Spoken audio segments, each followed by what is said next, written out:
The day was August 14th, 1955. The place was Evansville, Indiana. It had been a particularly hot few days.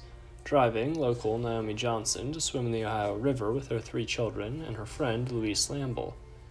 Johnson was paddling in the water, and suddenly she felt something grab her leg. Something that she described as hairy and claw-like. The claw-like appendage pulled her underwater, where she then kicked it off and swam back up to the surface. She yelled to the others before the creature grabbed her leg again and pulled her back underwater. This process would repeat until she was able to grab onto an inner tube and pull herself out of the clutch of whatever had been grabbing her. She sought medical attention for cuts and scratches that she'd received on her leg during the incident, finding that strangely there was a blue and green hand-shaped stain that couldn't be removed and didn't fade for several days. Johnson never got a clear look at the creature itself during the encounter.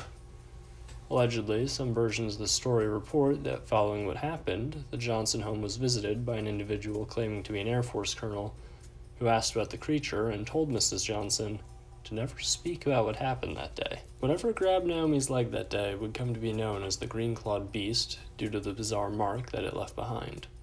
The beast is certainly one of the stranger stories in cryptozoology, and believe me, that's saying something.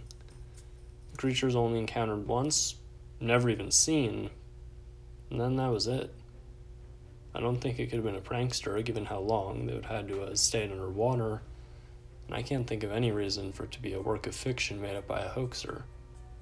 I am somewhat skeptical of the alleged visit from an Air Force colonel, but it's hardly the only report of a government cover-up of a cryptid. So what do you think? Do you believe in the green-clawed beast? Let me know in the comment section below.